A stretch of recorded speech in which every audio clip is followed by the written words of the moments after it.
Awesome. Okay, well then I'm gonna get everything started. So welcome class to the Systems Planning and Planning Department session.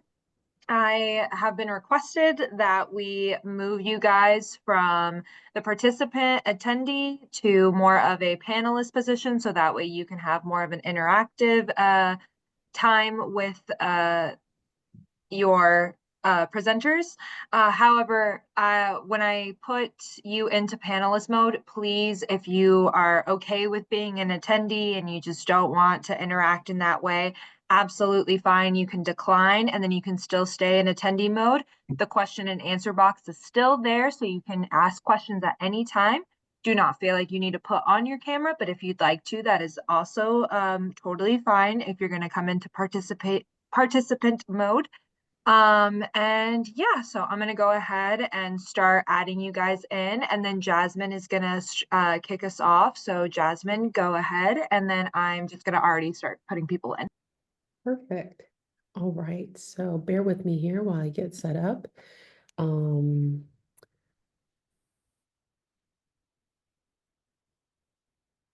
all right, perfect. So I just want to check in, Michelle and Matt, you guys can see my screen. Beautiful. All right, so good evening, everyone, and thank you so much for coming. There's so many ways that you could spend your Wednesday night, but you decided to spend it with us. So we're going to do our best to make this as interesting and as engaging as it possibly can. So just to start you off, my name is Jasmine. I am the Community Engagement Specialist for the City of Ann Arbor.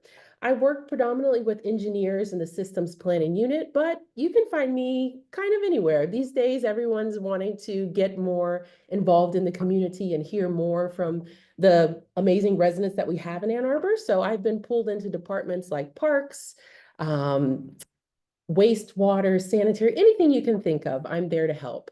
But this is me. I'm actually a little bit about myself. I'm actually not from Michigan. I moved here about 3 years ago. So if you see me, I will always be wearing a jacket because it's very cold. I'm from down south. And some fun facts about myself. I used to teach English abroad in South Korea. That's actually what I was doing before I moved to Michigan. I know, why did I come back? And then apart from that, in my spare time, I enjoy traveling and I also write my very own travel blog. And that has been an amazing way to share some of my stories with everyone and encourage and inspire people to travel, which is something that I love to do. So that is a little bit about me. So before we get into the nitty gritty tonight, just want to give you a very quick overview about what I will be talking about is firstly understanding what community engagement is. Of course, we'll do a couple activities, a little discussion if you guys are open for it, go through some of the core values that guide our engagement, and most importantly, how you as a resident or a community member of the city of Ann Arbor can continue to stay engaged and informed with your city. So before we start, I wanted to do a little activity. I had the pleasure, or every month, our team does like a team meeting. Of course, all staff, and we all chit chat about updates and all the things that are going on. And me, as the specialist, I'm in charge of icebreakers. But this past month, I did a really awesome icebreaker that I really loved. And I think it's a great way to set the tone tonight since this is the Community Academy. So I want everyone to take maybe 2 or 3 minutes, and we'll just have 2 or 3 minutes of silence. And I want you to think about some piece of advice or a word of wisdom that somebody has told you, whether personally, professionally, something that when you think about it, you're like, man, I really needed that, or that really helped. And I want you to either type it in the chat, or if you feel comfortable sharing it out loud, even maybe giving us a little context about it.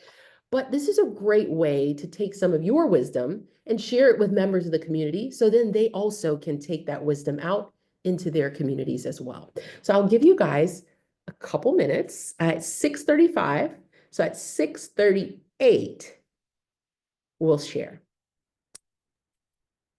Hey, Jasmine, I think they might have to do the Q&A. I don't know if there is chat, Okay. but there's still the Q&A function, so you can drop things in there. Yes, I believe that Sarah promoted a couple people, accepted being promoted to panelist, so they could open their mics and chat. And then those who wanted to stay as attendees, you can type yours into the Q&A. So I'll give you a couple minutes there.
All right, so we're coming up on 6:38. So if you are open to sharing, you can go ahead and drop your piece of advice or word of wisdom in the chat or the Q&A function. Just submit it as a question and one of our staff will read it aloud. Or if you're feeling very brave, you may open your mic and share, but I'll kick us off with one. One of my favorite pieces of advice is a quote that says, "Stay hungry, but stay humble." So basically, the quote is telling you, don't let that inner drive ever disappear. Always be eager, excited, go for that opportunity. But no matter what, even if that opportunity is something that you're good at or you feel like you have an advantage, remember always to stay humble because you can always learn something from somebody else. So that is something that I kind of take with me in everything that I do. So I've already got somebody submitted one in the chat. Be where your feet are. I like that. I like that. Okay. Michelle, you got your hand up. Shout it out. This is a basic one that we've all heard a million times, but don't take it personally.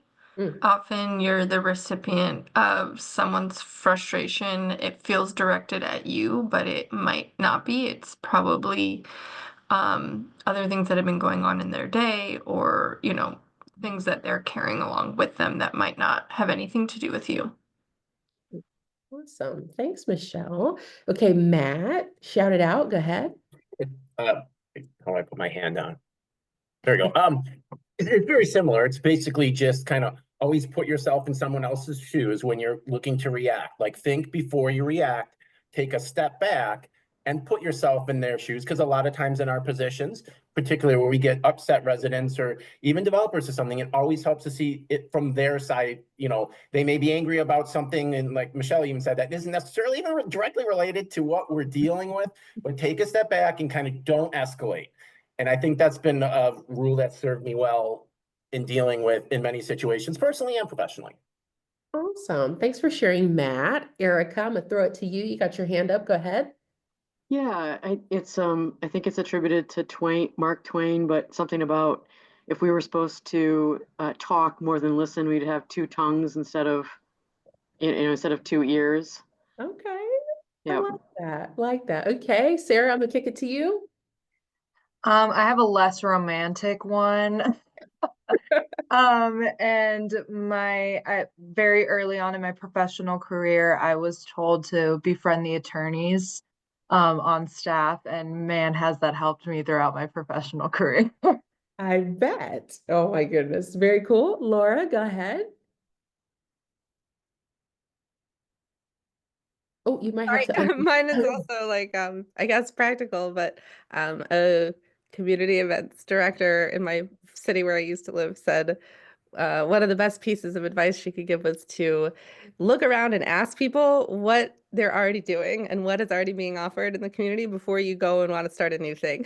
And that has really been awesome because I usually find out there's a ton more going on than I ever imagined. So Nice. Love it. I have one in the chat from Katie. Maybe a bit specific, but I'm a big proponent of active listening and asking clarifying questions to avoid as many misunderstandings as possible. Love it, love it, love it, because those misunderstandings are a headache. Very good. Awesome. So anybody else would like to share? I think I've got a few people as panelists, so you can unmute yourself and share. And if you're a little shy, you can always submit it in the chat. Just give it a little time there. And if you think of something later in the evening, just drop those nuggets in the chat. As I said here on the slide, you never know who you may inspire. But for those who have shared, thank you so much. It's always great when people participate. It makes it a lot less awkward for the presenter. But I appreciate you guys. So we're just gonna carry on here. So I hope that's something that you heard tonight you can carry with you or share it with somebody else. And those nuggets of wisdom and advice, just like you received it from somebody else, you may be the one that's giving it to the next person. So just some perspective to think about as we are working to become these amazing community leaders and going out in our community often. So we'll go ahead and get started with my topic today. And it's really just telling you about what I do. So I work on the 4th floor of City Hall, predominantly with the systems planning unit. And that sounds like a really big word. And when I started, I was like, what kind of plans are we systeming, or what systems are we planning? But I slowly learned that systems planning does all kinds of things. They coordinate with both internal and external partners to basically make sure the city is successful in all that we do. And some of those things include capital planning for infrastructure projects, asset management, managing all the delicious water that you drink and flush, making sure that all the things that the engineers are building and developing are for the benefit and the improvement of our city for now and for the future. And of course, for all those things to be possible, community engagement, which is what I do, is necessary. In order for us to accurately and adequately and efficiently plan the future of our city, we got to hear from the people that live there. And that's exactly what I do as a community engagement specialist. So what exactly do I do? So community engagement specialist is a very interesting job. So our job duty is kind of in our name. We engage the community, and we do that through a variety of really cool ways. We can set up public meetings for informing the public about a project, to educate the public about what we hope to do as the city to reach some of our goals, and most importantly, to start those conversations. A lot of times the things that we're doing when we're planning our city or we're preparing our city for its future are sometimes things that people don't really understand. They're really big concepts. And as community engagement specialists, we help start those conversations, break that information down, and most importantly, hear from people about maybe some of their concerns, questions, or more about what they hope to see their city to become. And so our ultimate goal is to work hand in hand with internal and external partners to be able to create more outreach opportunities to reach the public, and most importantly, for the public to be able to reach us. And we do this through so many fun different ways. We can do it through surveying communities to understand some of their likes and dislikes, focus groups where we can have those intimate discussions with people and kind of really hear where they're coming from and making sure that they're heard. We know this day and age, social media is a hot ticket and an easy way to disseminate information. Some of the larger events that we do are open houses where we invite the public to come and see what we're up to. This image here is a perfect example. One of our staff is going through some of the maps and figures of a project with the public and helping them understand what it would look like and answering any questions they may have. Sometimes we get to even go to the sites that we're planning to build a sidewalk or resurface a road and walk alongside those residents and understand their lived experience. One of our newest projects that we completed last year was working and tapping into our youth. And we were able to do that through teaching a special elective with community high school about the ins and outs of the city. And that was amazing because we know the young people are our future. Other ways we involve the community or do outreach is, of course, through those formal meetings, the transportation commissions, all those types of commissions that really work hard for our city. And so these are all the ways that we as engagement specialists reach our city, but also get the opportunity to hear more from the residents that make up our city. So how do we figure out what's the best way to reach our community? So whenever we receive a project, we work hand in hand with the engineers and they come to us and say, hey, Jasmine, I want to build a sidewalk in this neighborhood. And I look at them and say, are you sure? So sometimes, even though we're slated to do a project, it can be really challenging to send that message out and communicate it to the community. Sometimes the projects that we have to do, not everybody loves, but we determine our approach by looking at a lot of different areas. For example, what kind of people live in this neighborhood or this area that we're going to perform this project? What are some of their barriers? What's the best way that we could reach these people during the day, during business hours, on the weekend? How can we give this information in a way that makes sense, is easy to chew, but most importantly, help people understand why this project is helping the city reach its goals? So Michelle, actually, she's going to speak a little bit later, but she is my former colleague. We used to work together as community engagement specialists, and then she left me for planning department. But but we used to work together, and during our time together, she developed this amazing toolkit, which is basically a simple form that we can go through with our team members to figure out all these different kinds of things. So we make sure that our approach to engagement is equitable. And we'll talk a little bit about that later. So when it comes to engagement events and thinking about equity, we kind of look at the demographic of people that we usually hear from. And so these are our demographics over the past couple years. And you can see in the trends that we often hear from white, retired homeowners. And we know, especially in Ann Arbor, that's a very, very select bit of our amazing, diverse demographic. So where are all the other people? Why aren't they answering? Why aren't they sharing their opinions? Why are they not engaging with the city? So then we start to kind of comb back and look at the barriers. Well, maybe young people are not interested. Maybe they don't know. Maybe the early 20s, late 30s demographic is more concerned about how they can figure out how to buy a house. Or maybe we're not going to the right neighborhoods. So these are all the things that we think about. So looking at this data, this inspired our team to figure out how we could make our engagement more equitable. So a few years ago, we assembled stakeholders from all around the city, created this initiative called the Equitable Engagement Initiative, and put our heads together for a year and a half to figure out how in the world can we start to hear from other people? Because our city is not just white, retired homeowners. There's college students, there's young people, there's young adults, there's all kinds of people, and we have to hear from them if we're the ones planning and creating and building the future of our city, not just for a few, but for many. So the Equitable Engagement Committee met for a year and a half and looked at some core values and how we could develop some recommendations for our engagement staff in our city to make our engagement more equitable.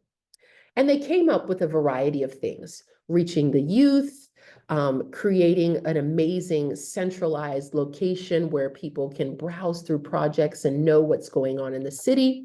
And in addition to that, even creating a liaison program that allowed us to tap into some of the low-income housing units and neighborhoods to help them bridge the gap and be able to share and participate in the outreach that we were doing as specialists. So this entire initiative, as I spoke before, was focused on equity. And I'm sure you guys have seen this really cool image before. It's one of my favorites because sometimes these words sound so similar that it can be difficult to distinguish between the two. But it's very simple. We know that equality, everyone's treated the same. But we know that no one is the same. We're all different. We're all unique. We all have different skills and abilities. So we should strive to make our engagement equitable, which means that we're not just speaking to white retired homeowners. We're not just asking the young people what they want to see. We're not just talking to low income housing. We're talking to all demographics of people and all areas and walks of life. So equity is not, how can I say, it's not solved overnight. So it's a continuous thought that we must have as we do this work and something that we must strive to implement in every outreach that we do. So we've been able to do a few of those things, like I said before, tapping in with the youth through the high schools, creating a liaison program to the low-income communities. And something I'll share with you guys later is our centralized hub, online hub, where people can easily see all the things going on in the city and be able to give their feedback and opinions about some of the projects that are going on. So, time to talk.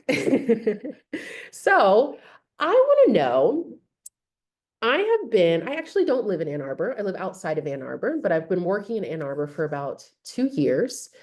And I want to know from some of you all, I'm assuming most of you all are residents or involved in the community, what do you think makes it difficult for people to interact or engage or stay informed with the things that our cities are doing? Curious to know, what do you think? I'll give you a minute or two to think about it. What do you think would prevent someone from possibly coming out to a public meeting? What do you think could make someone possibly not want to give their opinion about a certain project? So I'm curious, what kind of difficulties do you think people have when they are thinking about getting involved or engaging with their city? Erica, what you got? I think logistics and time is a real constraint, especially for younger people, people working maybe multiple jobs or going to school or with families. Just logistics and time are so incredibly squeezed. It makes it really, really hard. Okay, okay, thank you for sharing. Anybody else? Hannah. Yeah, my thought was pretty similar, just really coming down to like scheduling. I think a lot of people in Ann Arbor have like a lot of obligations in the evenings, whether that's like maybe working at the hospital, maybe having evening classes. Um, yeah, I think a lot of people are just pretty busy. Definitely. Okay, David, what you got? I think related to the other points, but is just knowing when something that would be relevant to your particular context or interest is happening, right? So there may be I'm thinking of road or other types of capital improvement projects and things that may happen in the city.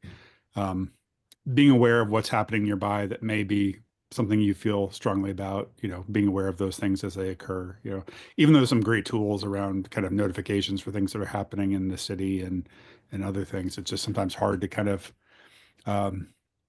keep an ear out for things that are relevant or interesting to you as an individual. So, that plus the logistics of finding out that event or approach, or sorry, that opportunity to talk, is something that's challenging. Okay, awesome, very good. Michelle, what you got?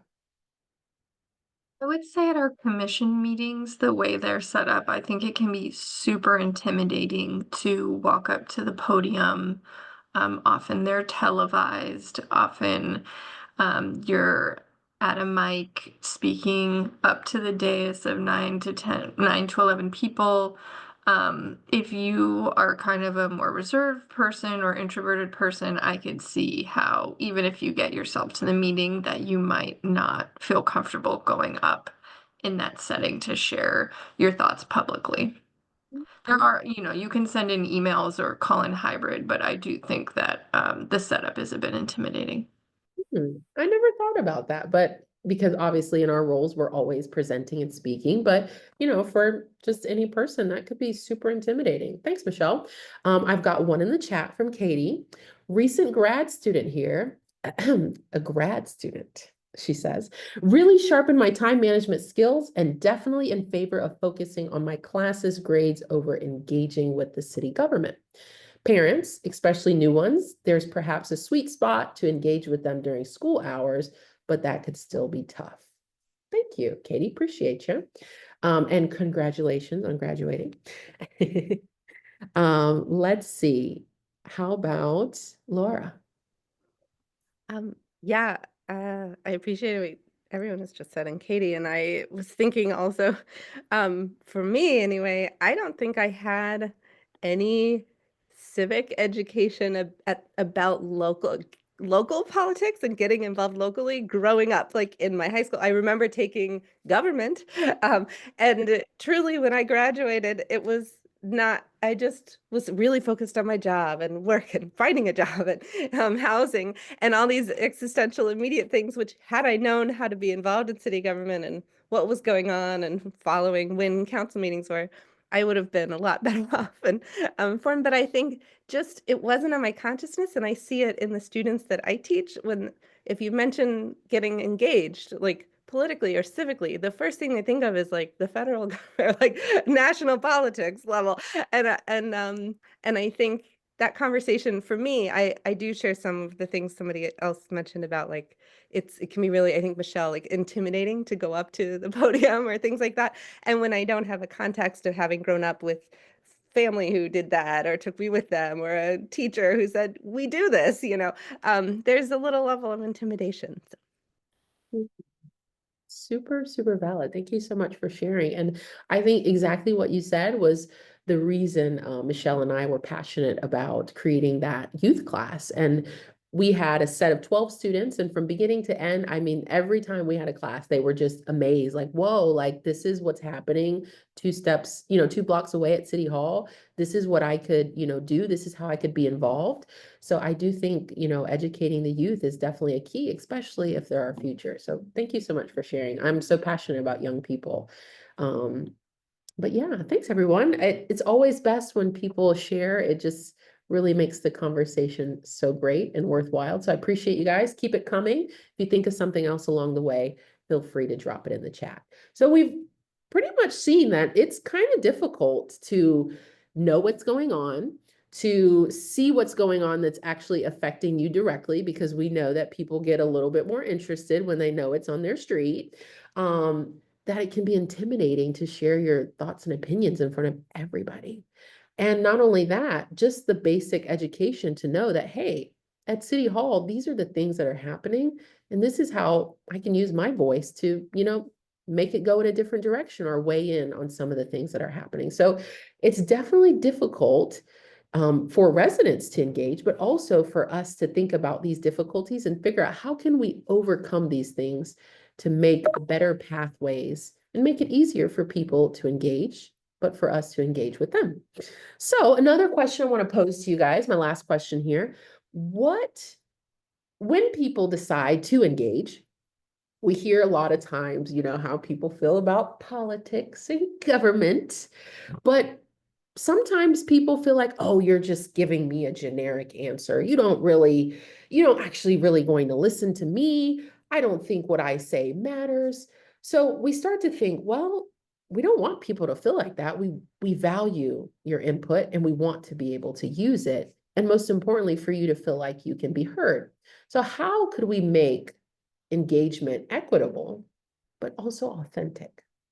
So think about a time that you've had to maybe go to a meeting or to host an event or to even just spark up a conversation with someone. What about those interactions made them feel authentic? And how could we do that when we're working to communicate, to do outreach, and to most importantly, listen to the people in our city? What you think? It's a little bit of a tough question, I think. I'll give you a couple minutes to think about it.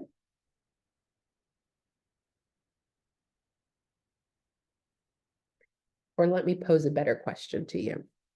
When you have an interaction with someone, what about it makes it feel authentic as opposed to perhaps an interaction with someone else? What sticks out? Erica, what you got? Definitely, if I'm having an interaction with somebody and we promise each other to follow up or email or call or check back in on something, so some sort of response within, an understandable time frame, um, so that you were heard and you promised and you followed up on it. I think that's important.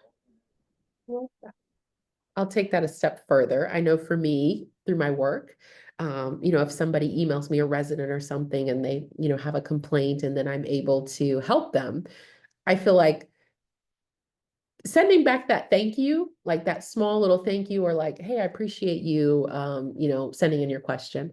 I feel like for me, that is what gives an authentic experience, because it's not just, oh, you emailed me, oh, I wrote you back, and then it just dies. It's like, no, I appreciate the effort that it took to go find my email, to send me your question, and then to challenge me to go find an answer for you. This entire interaction of back and forth that we're having, it really comes full circle into a close when you're able to say, thanks, or I appreciate it, or, let me know if there's anything else I can do for you. So yeah, I love that. Thank you, Erica, for sharing. Anybody else?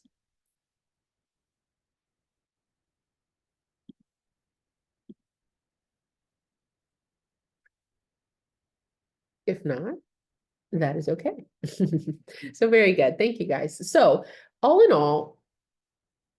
all that we do when we are working with our community, striving to hear their voice, striving to educate them and inform them, and to most importantly, keep them engaged.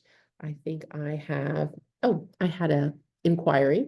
Katie says, having a variety of different ways to contact someone is great in order to meet people where they are, not making them say, download this app on their phone, or maybe they're phone awkward, or they prefer email, etc.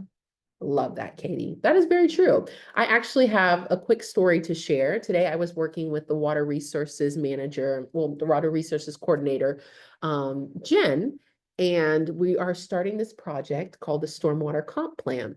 And we're basically looking at how we can manage and plan for future storms. And we've got all this nifty website, QR codes, sign up, on Sign Up Genius to come take a walk with staff and ask all your questions. And a resident called us, and she's 90 years old. And she lives at the end of one of the roads, and it floods so much. And she called and she said, hey, I don't know how to use I don't know how to use the QR code or the computer.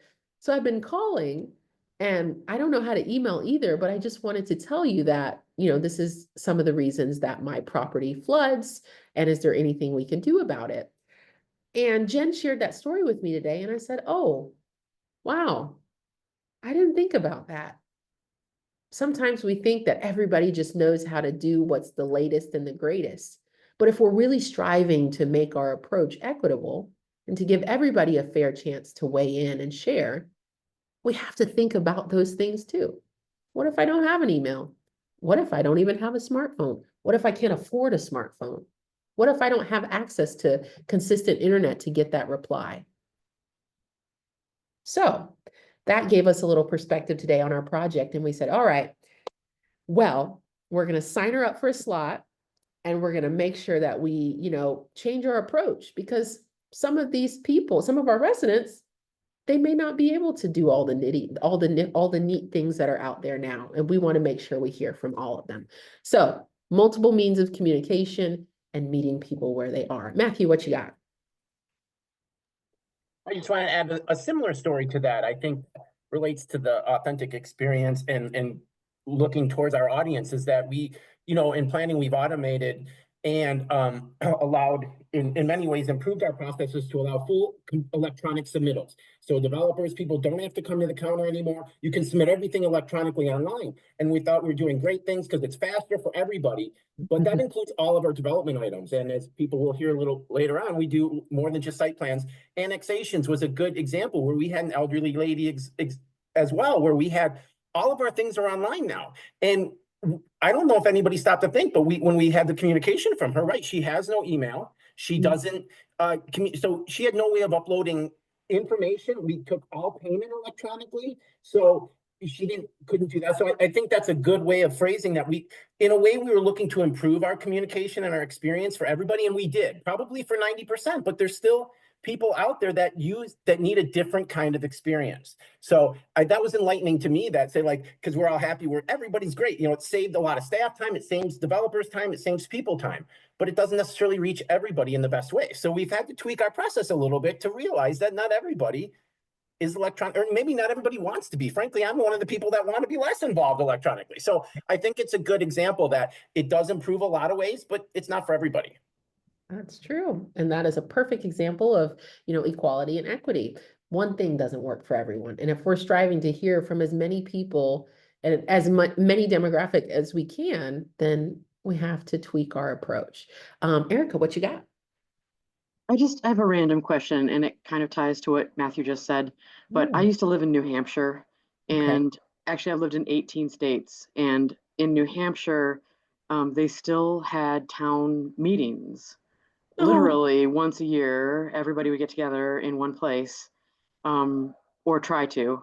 And I'm just wondering, with some of the challenges in society now, of which, many people in Ann Arbor are very aware of, Right. has there ever been some really crazy out of the box thinking, like, let's rotate town meetings across different districts, and just actually have more in-person things instead of virtual?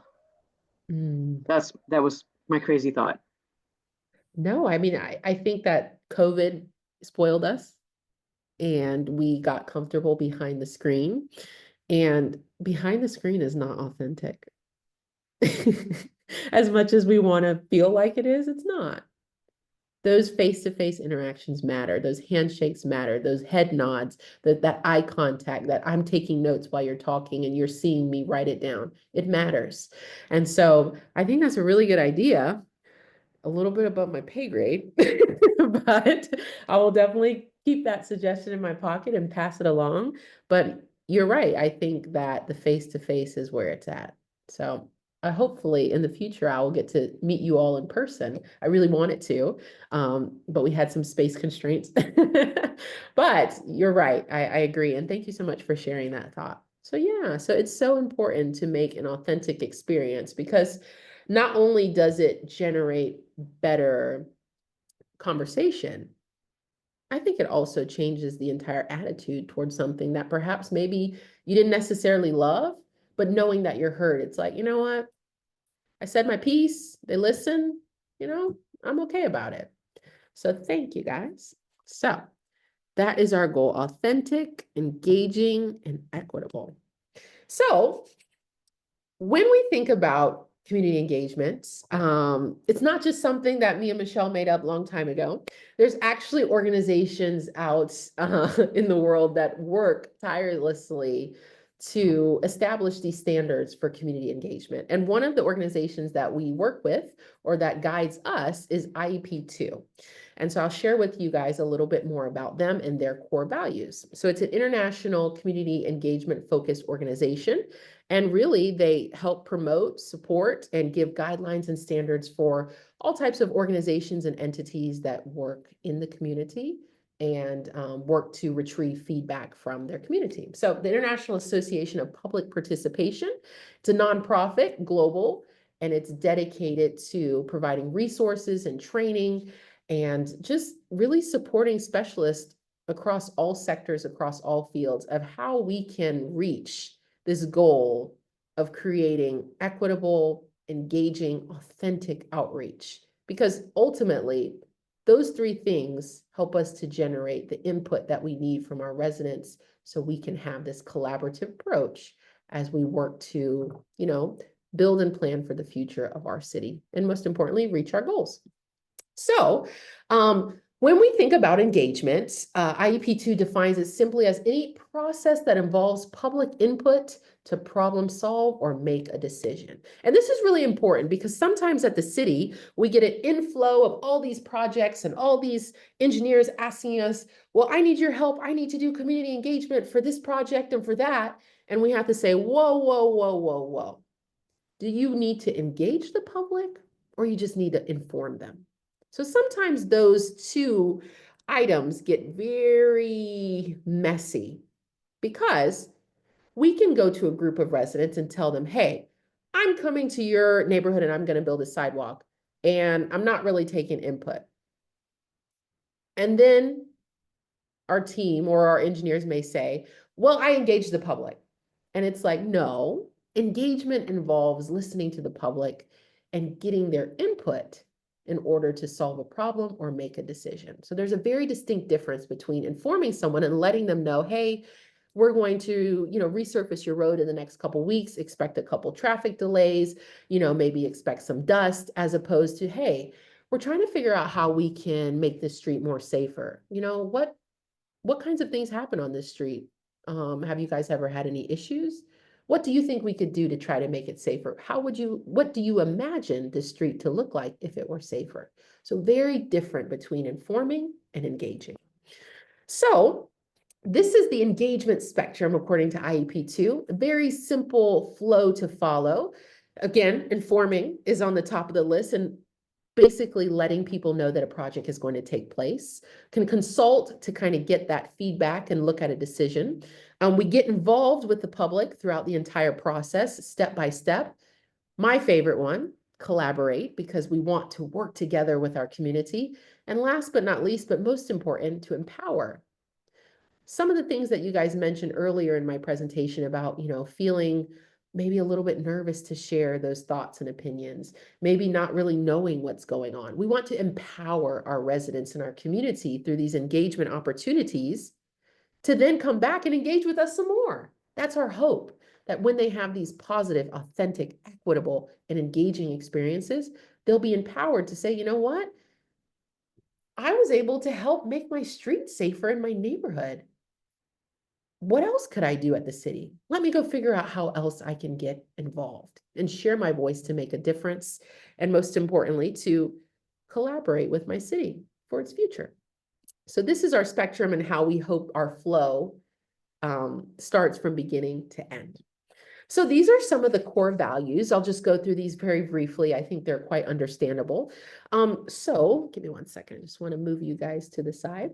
So our first core value, those who are affected by a decision have a right to be involved in the decision-making process. Again, goes back to my example of, hey, I'm going to come rip up your road and we'll let you know when we're done. Or we want to make this road safer. How can we use your lived experience and your input to make those decisions?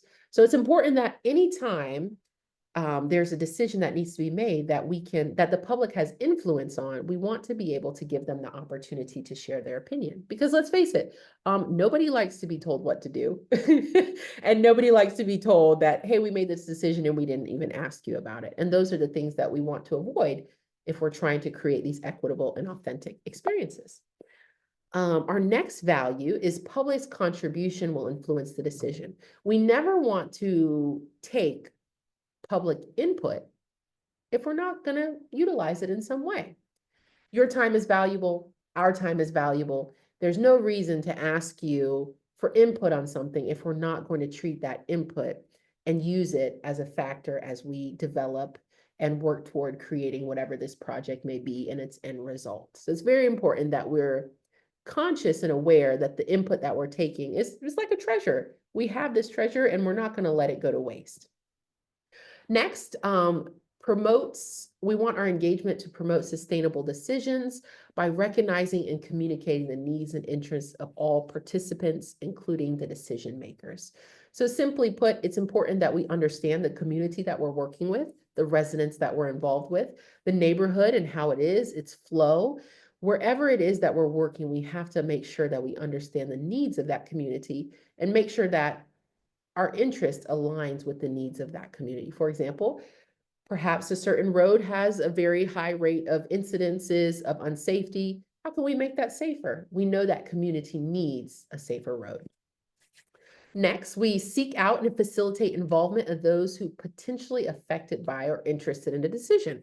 So a couple slides back, I told you guys about the process and how we decide how we're going to engage. One of those things is identifying stakeholders. So for example, if I do a project in a neighborhood and there's a school a couple blocks away, well, if I rip up this road and it obstructs the route for students to, or parents to drop off their students to the school, how is that going to affect the community? Is that going to make it more difficult for students and parents to get their children to school on time? So those are the stakeholders that we have to chat with and get their input. Well, how can we make a route that still allows these students to get to school on time, that doesn't make parents late getting their students from school and then them to work? So making sure that we don't just think about those immediate residents, but also the stakeholders in those surrounding areas that could be affected by this project.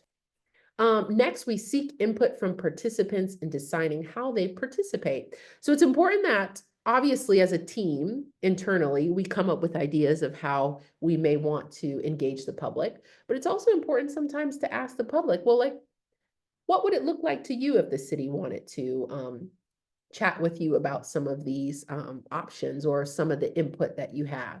Would you like to meet one-on-one? Would you like for us to come to the community building in your neighborhood and hold a meeting? Would you like to take a walk with us for 15 minutes and share about your lived experience?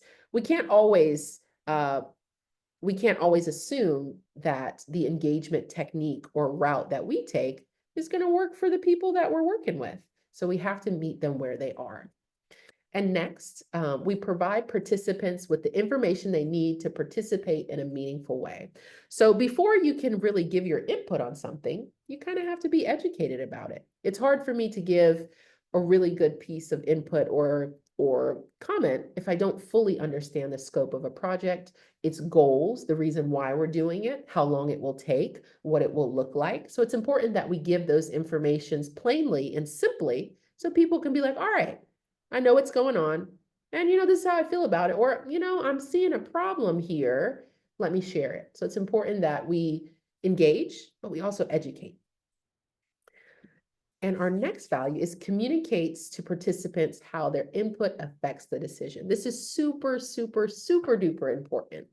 Just like I said before, we don't take input unless we're going to use it, but we also got to tell people how we're going to use it. And maybe even, how much weight that input carries. Because when it comes to, city projects, obviously there's city goals, there's plans that are in place, there's commissions, there's the council that make, decisions and drive directives. So it's important to make sure the public understands. Sometimes it's public all in. Hey, we have design A, design B. Both of them work. Which one do you like? And that's end of story. Other times it's, hey, we talk to council, we talk to commission, we talk to the bosses. This is the best that we can do. And we're here to hear from you. But I do want you to know that overall, they're the ones that have the final say so. But we do want to hear from you as well. So it's important to be very clear to the public about what exactly and how exactly their input will be used. So that brings us to kind of the close of my presentation here. Now that you know all this, you're thinking about, okay, I want to be engaged in my city, but I don't know what's going on. So if you think back to that equitable engagement initiative, we talked about some of the recommendations, the youth class, the low-income liaison program, the low-income neighborhood liaison program, and also this centralized hub of information. So just this year, we finally, because it took a very long time, it took such a long time, but we finally have launched our engagement hub. So the web address is at the bottom, engagea2.org, but you can type in this website and you can see every city project that's going on right now. It's really neat, super aesthetically pleasing, very easy to peruse through, and it's got three main sections. We've got an open section that you can see here from this snapshot, and those are the projects that are openly accepting input. So, hey, there's a transportation survey, take it. Hey, there is a gravel road study. Sign up for a walkabout with a project manager to talk about your gravel road. Hey, there's a sidewalk being built and there's a meeting coming up. These are all the projects that have something open for the public to participate in and weigh in on. There's another section below that that's called the active section. Those are projects that maybe they're being built, so we don't really need anything from anybody right now. Maybe they're getting ready to start, but we haven't decided what we want to do and how we want to engage the public. And maybe they're just projects that are just kind of, you know, hey, we're replacing a water main. We just want to make the pipe bigger. It's really nothing to weigh in on. But you can still take some time to peruse through and see, hey, that's happened in my neighborhood. And the best part about this platform is that you can sort projects by if it's a road project, if it's a water project, if it's a sanitary project, if it's happening in the center, the northeast, the west of the city, if it's I can't remember the other filters, but there's so many. But basically you can sort a project and be able to really find out what projects are of interest to you, but also the projects that, you know, are right around the corner from you. So this is a super cool tool that you can use. You can either choose to sign up and subscribe so that you get notifications on the specific projects that you're interested in, or you can just go a free agent and look around and see what you like. Another tool, our communication channels, some other ones that we have. You can keep your eyes peeled for press releases for, you know, big happenings at the city. When we launched the engagement hub, we had a press release. We've got social media, Facebook. We just started getting into Instagram. You can see some of our staff and what they're doing on certain projects in real time. We've got newsletters, we've got our emails. These are one of our biggest communications that you'll probably see or may have gotten, but our lovely postcards look just like this. And these are usually sent out to residents in a community that we're getting ready to have a project in to let you know that, hey, project has launched, go check it out on the hub. A project has launched, there's a meeting coming up. The project has launched, scan this QR code to see how you can learn more. So these are some things and ways that you can stay abreast of what's happening in the city. We also have CTN, we've got a city YouTube channel, and most importantly, easy, you can always reference the city calendar. And so, one of my favorite tools at the city is A2Fixit. You may have heard about it, but it's an easy way to report a problem in your neighborhood or somewhere around the city that you may have seen. For example, a pothole, maybe there's graffiti on, you know, your favorite mural, maybe there's a tree in the middle of the road, maybe the red light is out and everybody's just trying to figure out who's supposed to go first. It's counterclockwise, everybody knows that. So you can use A2Fixit to report a problem in your city. And most importantly, once the problem has been fixed, they'll mark it as checked, and I believe you'll receive a notification that this item has been fixed. So these are all the ways that you can stay engaged and informed with your city, and most importantly, find ways that you can share your voice to, you know, make a difference and be involved in the future of our city. So I'm exhausted. And that is the end. So I hope you guys enjoyed this community engagement presentation. It's a pleasure. If you guys have any questions, now is the time where you can ask questions before I flip it over to my teammates, Michelle and Matt. Lauren, what you got? Oh, yeah. Yeah, I had a question about the Engage Hub platform. Yeah. So a couple feedback points on the registration process. Yeah. It's a bit unclear on which region is included within, say, East, West, South, or Central. There's some folks that live near the perimeter. And so I think having some type of visual diagram, so for example, each of the wards, Okay. I think that would be helpful. And maybe that would actually be an alternative if folks already know which ward they belong in. If the projects could be categorized by ward, I think it might be a little bit easier to follow. I love it. Thank you. I'm writing that down right now. Thank you. Yeah, the tool was launched in late January, so we're still always looking for feedback. Obviously, it's a different experience when you're behind the scenes creating things as opposed to utilizing it and seeing it for the first time. So thank you so much, Lauren. I appreciate that. So by ward and a visual of those delineations. Okay, thank you. Anybody else? Any other questions? Hannah, go ahead.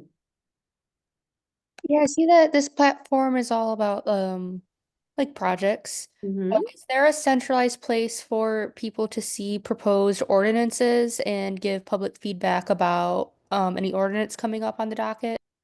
Ooh, no, I don't think so. Well, that would depend, I suppose. If it's an ordinance that, say, we are rewriting and it becomes a project and it's going to one of the commissions, I think that that would make sense to put on the hub. I don't know if that answers your question directly, but there is also all of the planning commission, or all of the commissions have agendas there where they might be working on a project that doesn't necessarily make it to the hub. I think maybe that's what you're referring to. Yeah, that's exactly what I'm thinking of. So I'm on the Renters Commission, and we've been Right. talking a lot about the green rental housing ordinance.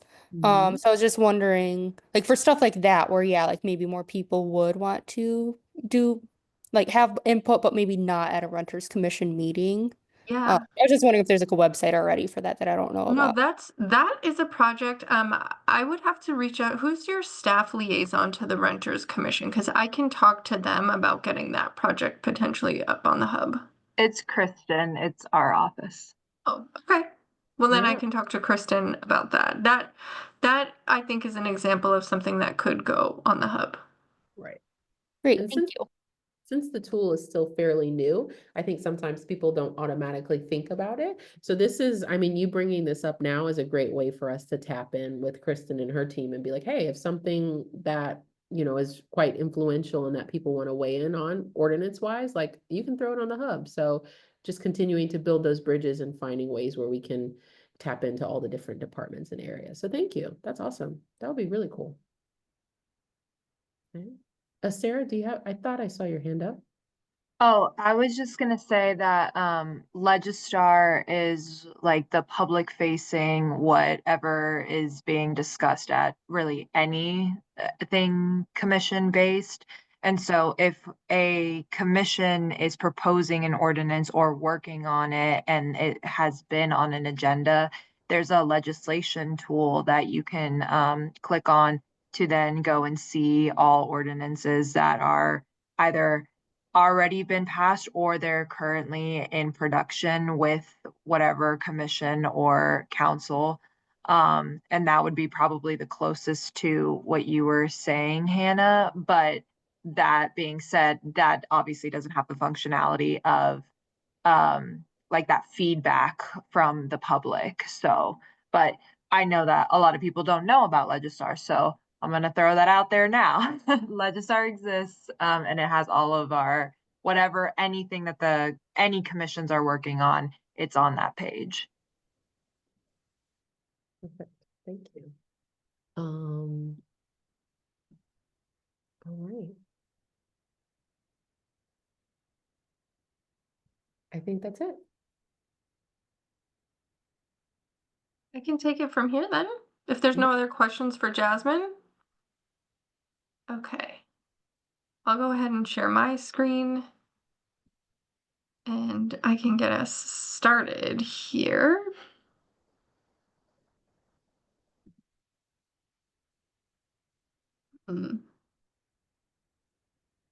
What are you all seeing? I'm just seeing a black screen now when I press present mode. Yeah, it's just black screen. I thought it was mine. Huh. Let's try that again.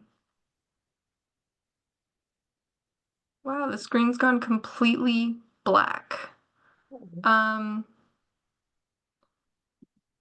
you want me to share, Michelle? I got you. Do you mind? I'm sorry, Jasmine. I have no idea how to real time solve that problem. So, okay, thank you. Okay, so I'm going to start us off for the planning department. I'll introduce myself and let Matt introduce himself. I'm going to get us started and then pass it off to Matt, and then I will finish it off for us. My name is Michelle Bennett. I'm a senior planner at the city. I did not include a fun fact, but I'll give one. I backpacked around South America right after I graduated undergrad, and it was a very fun year. Then I made my way over to Michigan, and I've been in the planning field for about 10 years now and at the city for close to 3. But I have nothing on Matt. Matt, if you want to share how long you've been at the city and maybe Yeah. a fun fact to get us started. Oh, gosh, I don't know. My most fun fact is I've been at the city for 24 years, 10 months, and 2 days. Um, so yeah, so again, in that whole time, I've been with Planning and Development Services. I don't know if I grew up in the Detroit area. I was born in Detroit, grew up in the Southeast Michigan area, and then pretty much moved to Ann Arbor directly from that, and went to graduate school at the University of Michigan for planning and natural resources, and got the job here, like I said, 24 years ago, and really have been enjoying it ever since. Let's go to the agenda, Jasmine. Okay, so we hope by the end of tonight's session, you understand what it means to be a planner, what our role is at the city, and particularly how that comes to development and how we plan for our city. We currently have an effort that's going on right now to plan for 2050. So we're going to talk about both of those aspects of planning.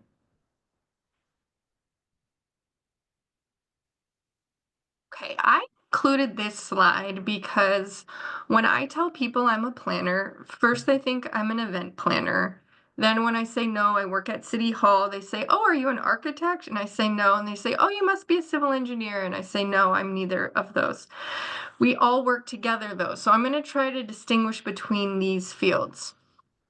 Architects design buildings, so they are only on thinking about one site and one building.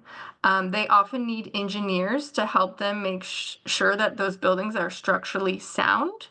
We also need engineers on the public side to make sure that those buildings hook up to all of our services correctly, like to our water, to our sewer. So there's engineers and architects are working together on one site. Planners are the ones who write what can go on that site. We are the ones who think about land uses across the entire city, and we write the standards for what can be built, including what type of land use and oftentimes how that building should look. So, did we skip a slide? No? Okay. So in the planning field, we have to discuss it tonight. We've divided it into 2 sections, long range and short range. You will see some planning departments across the country are set up this way. And the idea is, and I really hate to make this analogy, but I do think it might be clearer for people outside of the field. If you were to think about City Hall as a business, which we are not, but think about a business plan where a company needs to think about, like, what are our goals for the next 20 years? They might be thinking about profit. We're not thinking about profit. We're thinking about how to provide services and how to grow. So we're thinking long range right now up to 2050. So we're 25 years into the future. What do we want to look like? So under those terms, under that time frame, we're thinking about comprehensive planning, so land uses across the entire city. Sometimes that can feel like a lot, and it is, that we will break those down into different neighborhoods and have specific plans. That is sort of the precedent for our zoning ordinance, which Matt's going to talk more about. But if we want to rewrite all of our standards for the city, that's a several-year process that will have long-term impacts. And then our public engagement and stakeholder building. Building relationships with people, with communities, with organizations takes a long time to build trust and to have more than a transactional relationship. So that's also a long-term kind of function. Then if you think about a business and their daily operations that are essential for the city to run, and that are also very time consuming, and that if your whole job is dedicated to that, it can be difficult to think about 2050 when you have dozens of developments that are being submitted for you to review. A ton of customer questions coming in, not only from the public, but from the developers also. Thinking about on a day-to-day basis where you're having trouble with your reviews of the development and how they comply with code. You might be keeping a list of how we can update some of these codes as we go. And then once things are built or right before they're built, we need to issue permits, and then we need to send people out to enforce them to make sure our standards are being complied with. On top of that, we also have 14 historic districts, which we have a full-time planner dedicated to that, to preserving those neighborhoods and that architectural integrity. So Jasmine is in systems planning. As she mentioned, she explained what community engagement is, and that's one of the roles in that unit. But they do also several other things that planners have to collaborate with them for. So on a long range basis, some of the people in systems planning are engineers. They work with our water distribution. They're kind of forecasting what kinds of our utility needs that we might have. So a long range question in relation to systems planning is, can our infrastructure support more development? Can we forecast what all of our needs are going to be versus all of our constraints?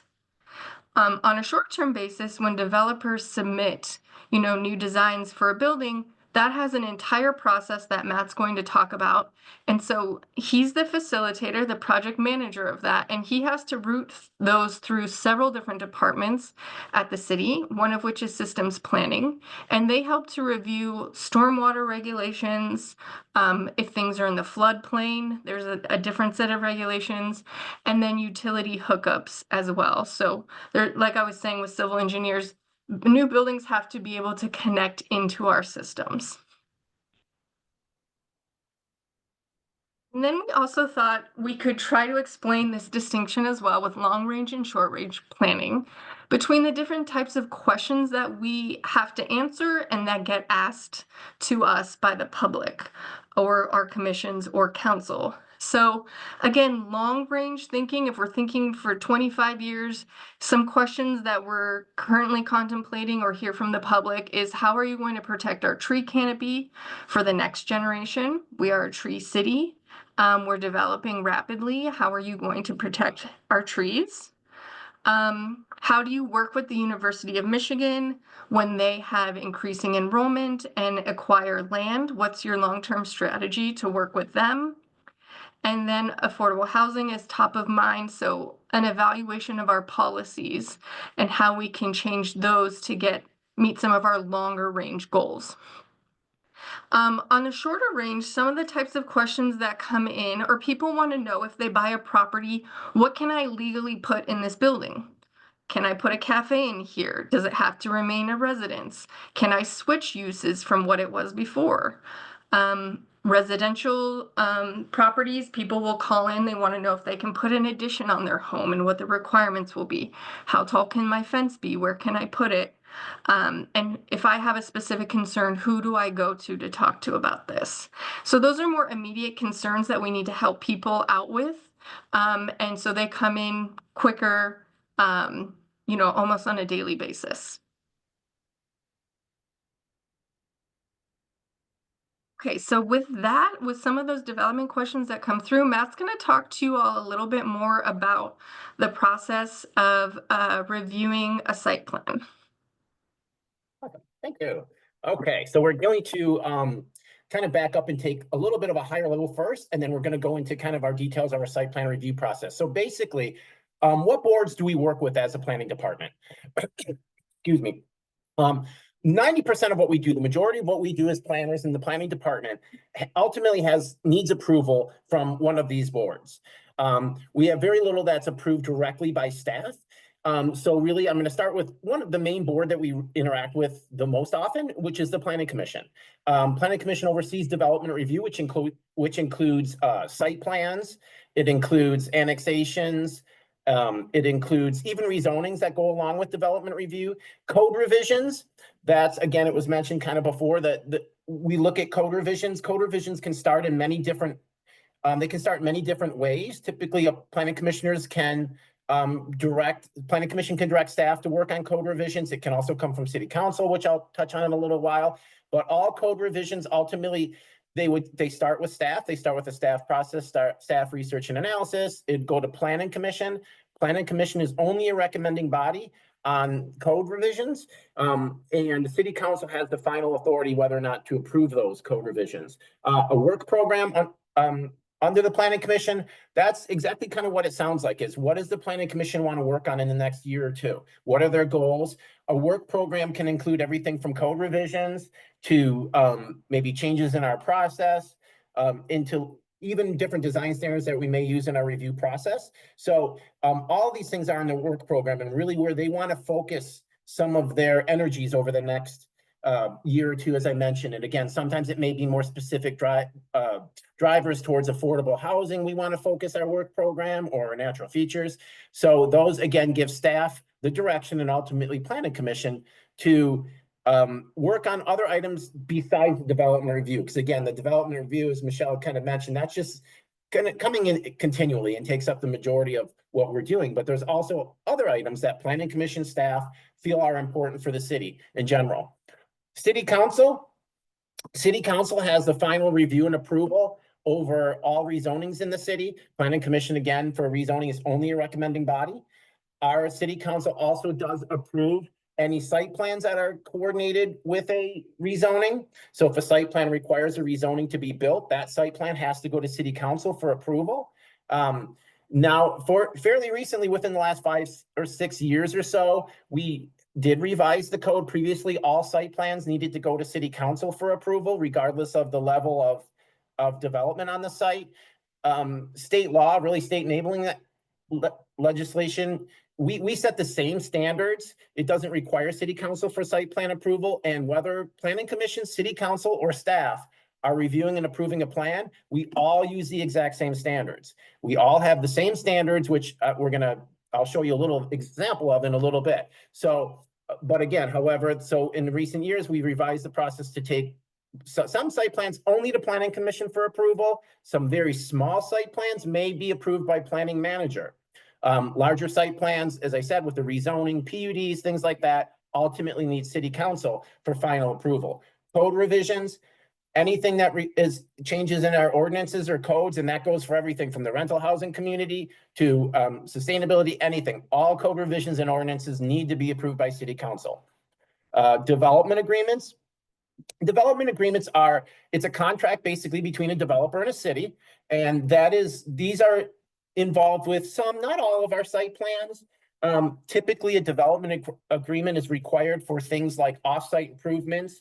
If our systems planning folks tell us that they need to upgrade, and this again goes back to kind of how we work with these other departments through the review process. If our systems planning staff says a certain water main needs to be upsized to support this development, the developer they have to upsize that. That's their responsibility. Something like that could be in a development agreement. So it is in there, it's a contract, and it can only be changed by basically city council or the developer. So, and that runs with the land again. So it's not like one developer can sign up and then transfer the project to another. So those have certain requirements that they are required to do, and that might not necessarily be spelled out in code. Another frequent item in a development agreement are parks donations. I'm not sure if many of you are familiar, but every residential project in the city is reviewed by our parks department, basically according to a formula they have for additional residents that are added and the impact on the parks. And there's a whole formula that they do, and then they come up with a recommended donation amount to help mitigate for the additional residents that this development is proposing. And then the money goes into to improve a local park or something. So that's an entirely voluntary donation, and that's covered in the development agreement. Historic District Commission, Michelle touched on that briefly too. So we have 14 historic districts in the city. We have our staff member, almost a staff member and a half now, that works exclusively on historic district commission items. This goes from everything from staff level approvals, some things meaning like some of you may live in historic districts and are familiar with these, but basically any exterior improvement you do to a house within a historic district requires some level of staff review. This is separate from building permit review standards. And those standards enable some staff to approve some projects. Some projects are just approved by staff. Other ones, if they're a large, new buildings, larger additions, things like that, they ultimately have to go to the Historic District Commission for approval. And again, that covers, is noted here as well, review and modifications to historic properties, as I said, windows, doors, putting a vent to the outside, all those trigger some level of historic district review. And zoning board of appeals. Actually, there's a zoning, well, it's probably over by now. There's a ZBA meeting right now. It started at 6 o'clock. So zoning board of appeals, again, we don't work as directly on a regular basis sometimes with those, because what they typically, the majority of cases for the zoning board of appeals, I'll show you a sample of the zoning ordinance in a minute, but basically this handles appeals on a really basic level. It's something like a 5-foot setback may be required from a property line. Somebody wants to construct a building and it can only be 4 feet. So you need to provide your case. You need to provide justification. Why can't you adhere to the letter of the code? What makes your property so special that you can't meet the zoning regulations, whatever they may be? The ZBA is a separate, it's a quasi-judicial body. They'll rule on cases, either grant the appeal or not. Their word is final. Any appeal of the zoning board of appeals has to go to circuit court ultimately. So they authorize, those are the variances. There's also things like permission to alter non-conforming structures, which means obviously in an older city like this, we have many structures that were built way before zoning codes. I've seen structures over property lines that don't respect, into the right of ways, all kinds of things. And they're obviously non-conforming, but to alter some of those buildings, you may need permission from the from the zoning board of appeals, because the ultimate goal of a zoning ordinance is really ideally to remove non-conformities. You want everything to conform. Although the interesting part of that is that some of our and this goes to zoning revisions that we need to do in the future to get the type of development that we really want in the city. So they also can interpret the zoning code. In my previous career, I was the zoning administrator, and interpretations of the zoning code are rare. But what that pretty much is I made some rulings on certain zoning cases, and the applicant would disagree with me, so that the code needs to be interpreted this way. We basically take it to the zoning board of appeals, and this is what the text says. How does the ZBA interpret that? And then their rule, again, they're in charge. They're saying you interpret the code this way, and that moves forward. So they set the interpretation really guidelines. Now that doesn't happen very often, because fortunately our code usually seems to be pretty clear on most items. One thing that's interesting is, so again, in development and review, where I focus the majority of my work, site plans, sometimes we have site plans that hit every one of these boxes. Most of them don't. As I said, probably majority of our site plans now only go to planning commission. And as I said, rezoning site plans go to the city council, and some are in historic districts. We don't have a lot of new development, but any new project would first have to be approved by the historic district commission. They are a completely separate approval body. So if the HDC does not approve something, even if the planning commission and council would have, it doesn't matter. The HDC has authority over anything within the historic districts. And then sometimes certain project site plans even need zoning board of appeals approval for whatever reason. So that kind of covers basically a high level of what boards we work with. All right, what is zoning? So really high level, I think maybe most people are familiar in general with what zoning is on a basic, it's a concept that over 100 years ago basically is kind of dividing out the land into certain uses of what the type of uses that we want. Originally it was created to, prevent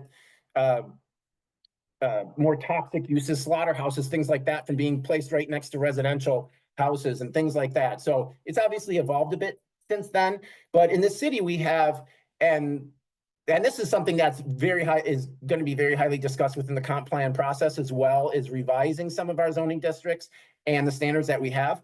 But right now, in general, we have, approximately 5 general categories. We have over 30, I think 30 some zoning districts in the city. It's a lot, but in general, they kind of break down into these general sections, which is residential. Our residential zones only allow residential. They may allow multifamily, single family, 2-family, but something that's in our zone is only residential, with the exception of like schools, religious institutions, things like that. Commercial uses, again, obviously allow commercial, retail. They also allow office uses and residential. Our office zones allow office and residential. And our mixed use zones, we typically, although some of these zones are mixed use, but typically what we refer to as our main mixed use zones are our downtown. We have 2 zoning districts that cover the downtown, a D1 and a D2. Those are our most intense zoning districts, really. And also the TC1, which is a fairly new zoning district. 5-6 years, we haven't had anything actually built yet in the TC1 to our TC1 standards, but that the goal, TC stands for transit corridor. So the city has proactively, excuse me, rezoned most of our transit corridors in the city.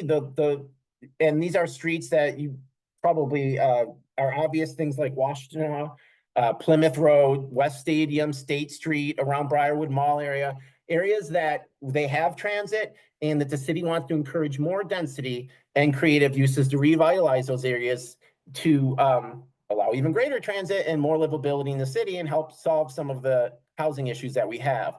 And on the right here, you can see there's just basically like the cover page of what we call the Unified Development Code, or our Chapter 55. So zoning is entirely covered under the Unified Development Code, or Chapter 55, but we also, as in the unified part of it, is there's also every other staff review that we do through development review, including systems planning, our forestry people, soil erosion to parks. They all have, all their standards of review for development are now in the Unified Development Code. So a developer, a neighbor, a resident can go directly to this UDC. Now, it might not necessarily be exactly clear where all these sections are, but all of staff reviews for short term all come directly out of the UDC. This is something that can be modified and is modified. If you can read the text on there, these are, so our original, we consolidated UDC in 2018, and you can see we've had numerous additions as we go through revisions through the process. Some of those are major revisions, some of them were more minor. And okay, next slide, I think, and there's going to be a little bit more on zoning. Can I just add one thing? I think this is already clear from what you're saying, but just to drive it home, zoning is law. These are not suggestions. Yes. This is local law, which is why there are so many commissions dedicated to it. But this is enforceable Yes. entirely by law.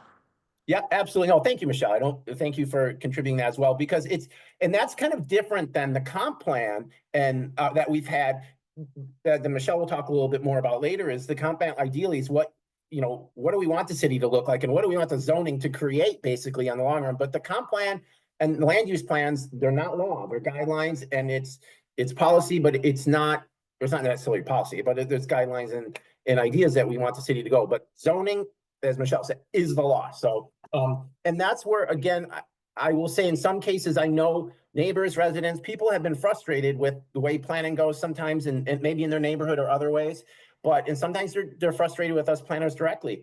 But again, as we said, the law, if a project meets the rules and regulations in the UDC, I have to recommend approval, even if I don't like it, because the rules are clear.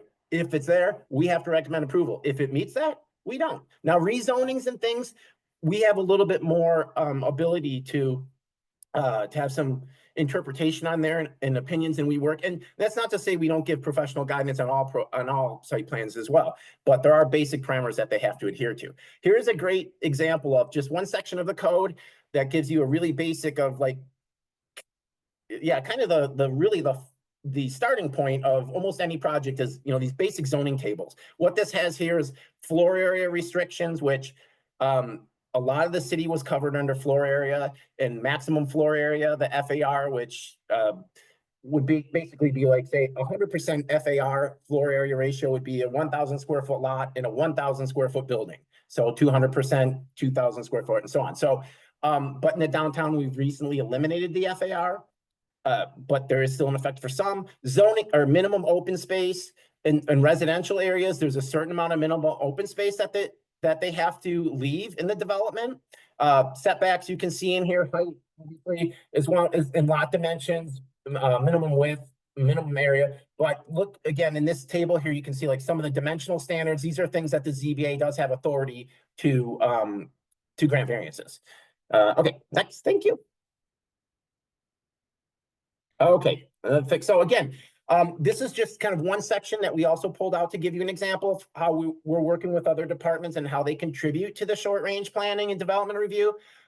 Natural features, because this is always a very high profile item. I mean, if we have a site that has a lot of natural features in the city, you know, that's it's a very it's a bright focal spot that a lot of people see if somebody starts clearing out trees. So, but we do have standards. So again, we have staff that looks directly at this. This is a page out of the UDC, which again is our natural features section. So our natural features, we have some regulated natural features within the city of Ann Arbor. As you can see, we've got so endangered species habitats, which I've only had that come up once actually in a project. Landmark trees are quite frequent, of course. Woodlands, wetlands, water courses, floodplains, steep slopes. All of these have pages in this city code here that have ways to protect it. And if you do, and there's different levels of protection too. Some are higher quality, some are of low quality.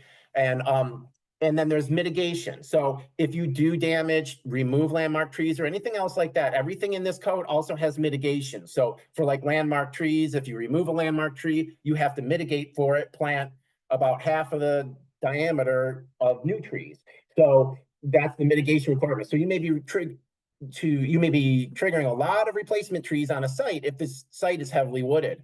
So this just, again, gives you like, this is one section of code that when we as planners take in a site plan project and we send it out to all of our different reviewers, systems planning, this is where our natural features coordinator would look. They're going to look in this section here and say, you know, what standards does it adhere to? What is the mitigation and other items like that? Systems planning also has a chapter in here regarding, you know, some utility. Now, some of theirs is in kind of a different section of code. We used to call the Orange Book. So that it's not included directly in UDC, but they do have information that they review from this UDC, that from systems planning and the other departments, including our fire department and yeah, really all of our reviewers as well. Okay, so next, yeah, perfect. Okay, so here's a pretty picture, but also some of a little bit more specifics of the development review again, and I did mention most of this, I think, but really development reviews, the most part, is anything except a single to four family development in the city of Ann Arbor triggers a site plan. Previously, it was only 1 and 2 family units. And again, about 5 years ago, we revised the code to allow 3 and 4 units to be built without site plans. Now, again, they have to go through the building permit process. They have to meet zoning and all that. They just don't need to file the formal site plan. As I said, like to go through the site plan, the UDC code standards for natural features and all those other items. So it only gets reviewed by planning staff, building staff, and eventually when they do utility connections by systems planning as well later. But there's not a site plan that's submitted. It doesn't need planning commission approval. But some of the other items in development review, as I mentioned, rezoning, site plans, land divisions, land transfer, those are fairly common. Those land division is exactly what it sounds like. You have a larger lot. You want to split off part of that for a new house. That has to go through planning, make sure it meets zoning regulations for setbacks, lot area, things like that. Annexations, we don't have as many of those anymore, but we still do. It's quite surprising how many township islands still exist within the city of Ann Arbor. You know, particularly for residential properties, it's most common around the Arbor Hills area off of Washtenaw. I mean, it's really surprising how a lot of those houses, you know, your neighbor might be in the township technically, and you're in the city, and there's a couple of other township islands that are around the kind of the edges, and as these are annexed, usually it's a result of development. I just had one on Scioto Church, right close to South Main, where people would assume that site was in the city, directly across from Pioneer High School, and it's not. So they needed to annex it and go through that process. So we as planners coordinate that with the site plan as well. The city's not actively annexing land. We do have an ultimate city boundary, which is more or less the freeway ring. It goes a little bit south and then a little bit west as well, but the city's not looking to actively annex land. So again, one of the largest things that we do, obviously, meet with property owners and the neighbors of these developments. So this usually it's the developers first that come in, their property owners. What can we do with our property? You know, how can we develop it? This is what we want to do, those kind of things. And then once the project's usually submitted and we have a public notice that goes out there, then neighbors are aware. Well, actually, I back up a little bit because most large site plans have to have a citizen notification meeting beforehand, or they send out a postcard to notify residents within a certain vicinity of their project sites. Obviously, we review the submitted petitions and we take them to Planning Commission and City Council. The site that on your screen, the image there is a site that's under construction now. If you can't necessarily read it, but you probably can tell the river, Broadway. So it's a DTE and Mishcon coal gasification plant that dated back to about 100 years or so. A very highly contaminated site, was cleaned up by DTE and Mishcon, and as well as by the current developers. What's going up on that site now is about 100 units of residential housing.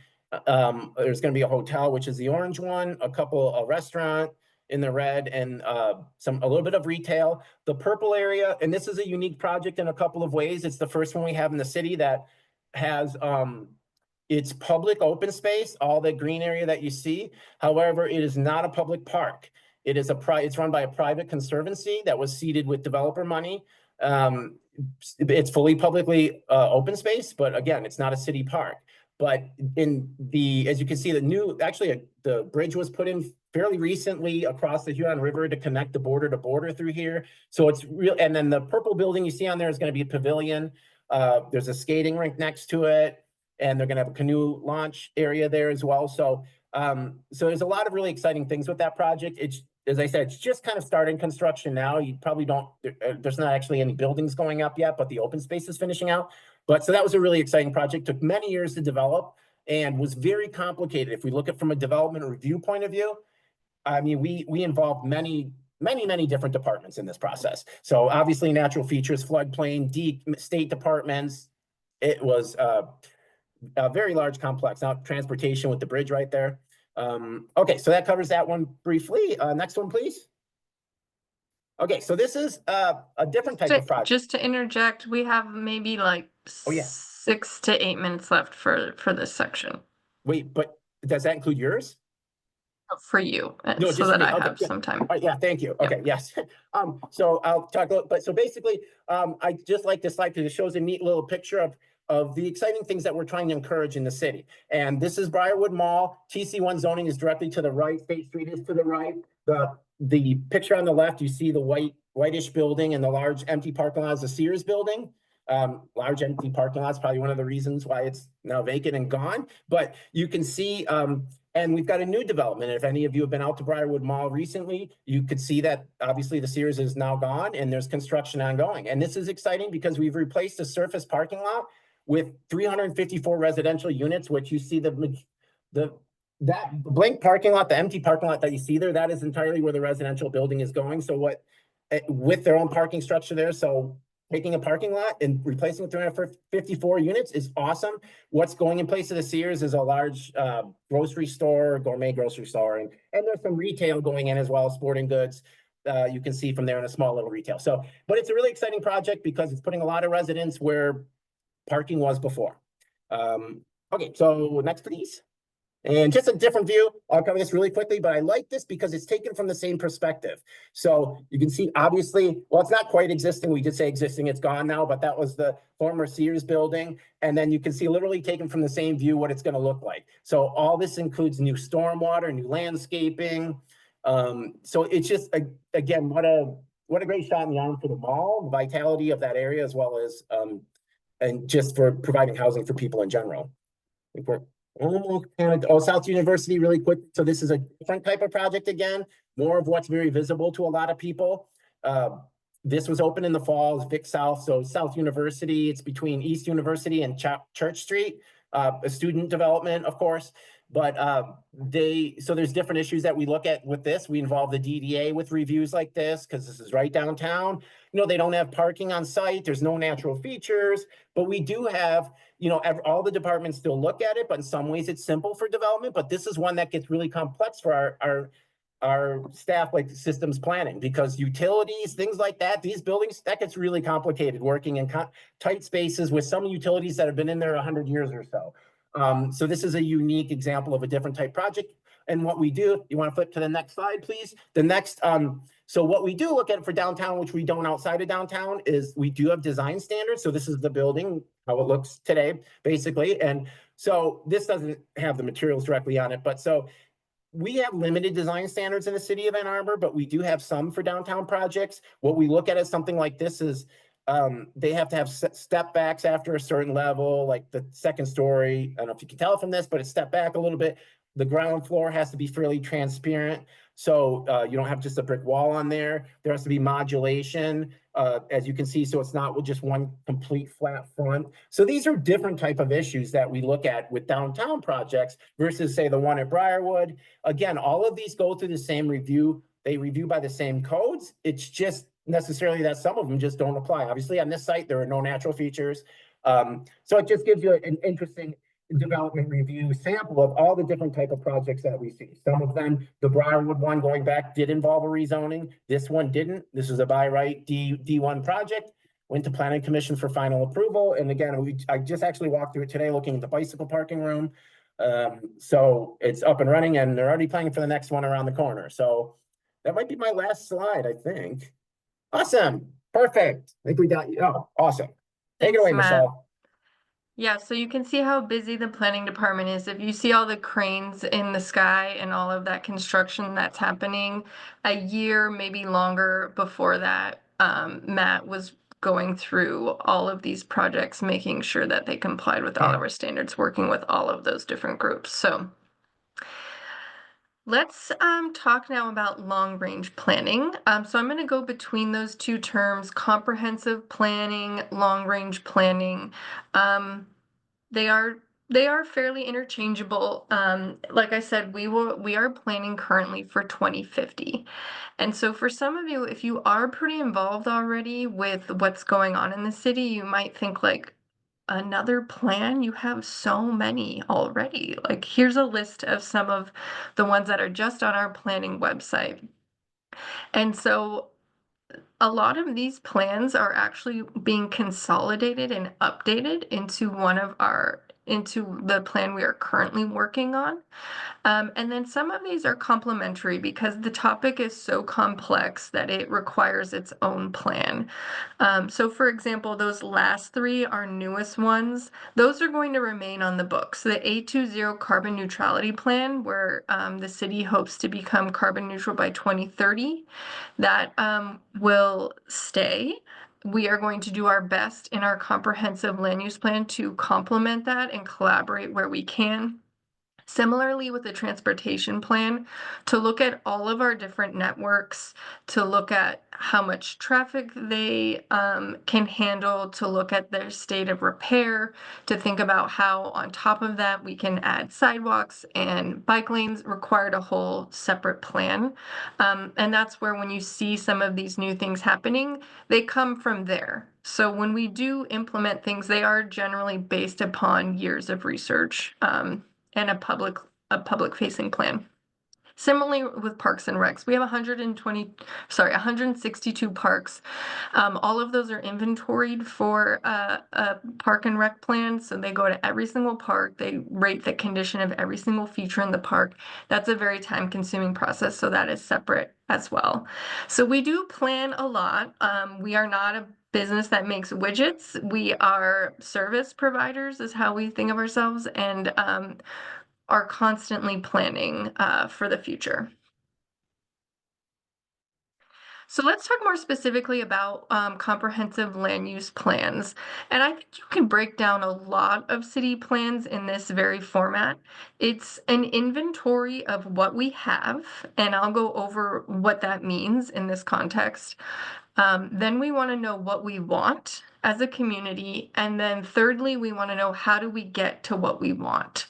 And so that's the process that we've been in starting in 2023. We've been doing a lot of inventory on all the different systems that make up a city so that we have a basis of research. We go to the community to ask them what they want, what their preferences are, and then we try to reconcile those to come up with strategies for what we want our city to look like in 2050. So let's take a look at what do we have. So this is sort of the inventory we've been taking. And if you think about all the different systems that we have in a city and how they're interrelated or overlapping in some instances, it's a lot to manage, a lot to research. So we start with our people and we look at our demographics, primarily through census data. But a lot of these things will impact land use. So for example, if we think about disability, that's going to help us think about what kinds of services that we should be providing. If we see that our people with disabilities is increasing rapidly, do we need to change our services and programs? If we think about how this relates to housing, right? Age is important. Age is sort of tied to income in many instances. So does a 22-year-old want to live in the same type of home as a 42-year-old, as an 82-year-old? So that's going to help us think about kind of what housing do we have. So we really need to start with what kinds of people live in our city before we can look at some of these other things. And I'll walk us through these pretty quickly. But when we think about housing, sorry, if you could, there we go. When we explore housing as a topic, we want to look at the breakdown of what kinds of units we have. Do we have a wide variety that can help people, that can accommodate people through different life stages? What's the condition of our housing? Luckily in Ann Arbor, we don't suffer from that problem like a lot of areas in Michigan. Blight is a huge concern. We're not focused too much on that currently. And then the cost, that has a huge impact on who can live in this city. And if we want to be inclusive, that is something we need to consider. Transportation, like I mentioned, they have their own plan, but we're going to take that into account when we're planning for our city and what kinds of land usage should go on which type of streets. So if there is a ride bus line on there, then we might want that street or corridor to be denser, have more housing units so that more people can take advantage of the bus and that bus service can improve its frequency. Parks and amenities, we also want to think about if our city is growing, do we have enough park space to accommodate new residents? Natural features, like Matt mentioned, we try to protect those through our zoning ordinance, and we're constantly looking at those to make sure we're getting that balance right. Infrastructure is a huge thing. We can't build massive new buildings if we can't supply them water and then also have a wastewater system to remove their waste. And complete neighborhoods, lastly, is a fairly new concept in planning. You can't quite see on this wheel that I have here, but this was one of our engagement exercises that asked people, what do you want to see within a 5-minute walk from your house, a 10-minute walk, 15 and 20-minute walk? Can we create a neighborhood that is complete, meaning that you can access a park, you can get to most of your daily goods and services by foot or by different modes, you can access a bus stop to get somewhere you need to go. How can we make your neighborhood more convenient? Okay, now we're ready for the next slide. So then what do we want, right? Now we have to consider what our values are. These are the values that are guiding our current comprehensive land use plan effort. They are affordable, sustainable, equitable, and dynamic. During our engagement process, we laid these terms out for the public and we had them fill in what they think it is. They helped us define what these mean. And it's going to be very important when we get to a situation that's really complicated and we have to rely on our values to make a decision. So we will be coming back to these when we have to make a decision. Is this going to increase affordability, sustainability, equity, and make our city more dynamic? And then how do we get there? So based on our goals and based on our data, we have to come up with strategies to reach our goals. And so here are some examples. Please don't take these to heart. I just wrote these as discussion points for this evening. But this is just to show you what a framework would look like. So if our goals or our values are to remain sustainable, how are we going to accomplish that? We're going to have to revisit our natural features protections. We also, as planners, think about sustainability as much more than just natural features. We think about it as walkability so that we can get people out of their cars. We think about the type of units people live in, that smaller units often, or smaller and newer units often have some benefits in that they are more energy efficient and therefore more affordable for people to live in. So these are all interrelated and are going to guide the strategies that we come up with for the land use plan. Okay, the adoption process, you may be hearing, if any of you are familiar with this, people are concerned that there is already a comprehensive plan, that it's already going to be approved. I'll just say here that is not the case. We are currently working on a draft of this plan, and we do need to follow a state statute through the Michigan Planning Enabling Act that has an adoption process laid out. And this has not even started yet. So we are even still well before this. But what this outlines for us is that this plan has to be approved first just to open it to the public. So city council gets to say, okay, we are now ready for our 63-day review period. So for 63 days, it is available to the public. Then it would go to 2 different public hearings. It would go through the Planning Commission and City Council. So the state only requires that there is 2 months of engagement in this plan. And on the next slide, I will show you that we have been doing engagement for a year and a half. Here are some of the latest metrics, but we have a website that gets quite a bit of views. We conducted a survey, we've done several interviews, we've met with neighborhood associations, we've held public events at the library. Over the summer, we went to several already programmed events to tell people about the comprehensive plan. So we have been seeking input in quite a few different ways. And on top of that, we'll also then go through the public process that's outlined in the Michigan Planning Enabling Act. Okay, so how does the comprehensive plan relate to zoning? So we had mentioned earlier that zoning is local law, and it's very specifically tells you what you can do with your property. The comprehensive plan is the culmination of a year to 2 of research, like I mentioned, all those different topic areas, housing, natural features, going to the public, and then creating a framework, a policy direction saying we want to make sure there is more density on corridors with bus lines. And oftentimes it is that high level, it is that broad, because it's just meant to point us into a direction so that when we do get to the zoning ordinance, again, which is law, and which is required by state, we have in quote here that your zoning ordinance is based upon a plan. That we have our plan established already with all of the data and community engagement that we need. In this comprehensive plan, what we do is provide recommendations for what our zoning ordinance should look like to achieve our new goals. And then we start an entirely new process, which is to update the zoning ordinance. That is our main tool as planners, is to regulate land use, is a zoning ordinance. And so on the next slide, I believe I show, okay, then what is a future land use map? This is public. We have been taking this to the Planning Commission. We've had many conversations publicly about this. And I think this is a big point of confusion with the public.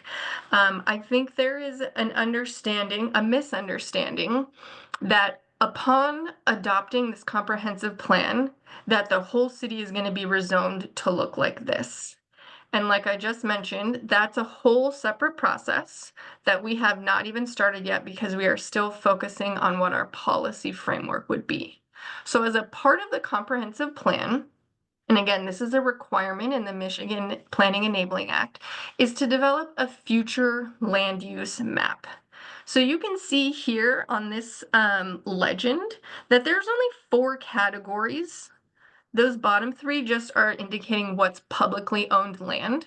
And like Matt said, we have over 35 zones.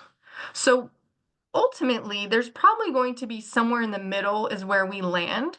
But these different land use categories are sort of prompting us to where we want to go. They are trying to visually convey on a map what our goals are. So there are some challenges and limitations in that, right? To take all of your ideas and to put them on a map. But you can see here that like we've been talking about upzoning our corridors. That's indicated here through this orange color category along our corridors as one example. So this map is the precedent to a zoning map. It is the map that recommends what our zoning map could look like, but it is not a zoning map. So I hope that helps clarify this. This is not legally binding. The zoning map and the zoning ordinance are. Okay, so if you want to get involved, here are some resources. We are, like I said, we started this in 2023. We are planning to do more engagement this spring and summer, and then we will start the adoption process in the fall. So there's still several months to get involved. I hyperlinked some of these for you. We created a video to explain what a comprehensive plan is. We have a project page. You can also subscribe to our comprehensive plan e-newsletter. You can check this link here to see if you're a part of a neighborhood association. That's where we're pushing a lot of our like promoting events through, promoting engagement efforts through. We are pushing those through our neighborhood association, so you can check there to see if you live in one and how to join one. And then also a lot of these conversations are being had at the planning commission and city council level, so you can check the calendar. It's all publicly available, like Sarah was mentioning. It has the agenda on there. When the meeting's over, it'll have the meeting minutes, and it will likely have, if it's planning commission, it will have a recording so that you can watch all of the videos. And then also follow us on social media where more information is also relayed. I believe that's my last slide. I hopefully left enough time for questions. I would say we can open it up for Jasmine, Matt, and myself if you all have any questions about this presentation. Even if they're clarifying where you're like, oh, 3 slides back, I don't know what you were talking about. I'm happy to go back and try to re-explain anything.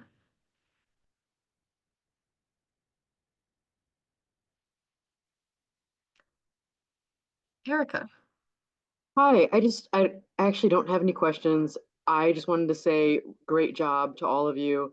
It was a lot to get through and really appreciate it. It was super informative. Thank you. That was very sweet. Lauren? Yeah, can you help us to understand?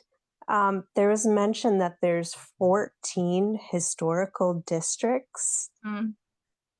Is there a reason why? And then how does that work with the state as a governing body to determine what type of changes can be done to those properties?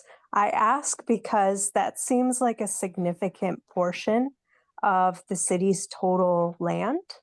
Mm. And I know there's been others recently in the community wondering, especially for student housing, it almost borders on blight. And it seems like there's just so many rules. And then it seems like there's also so many different districts all within our single city. So I'm trying to unpack that a little bit more to understand. Yeah, your question is, how do our standards relate to a state governing body?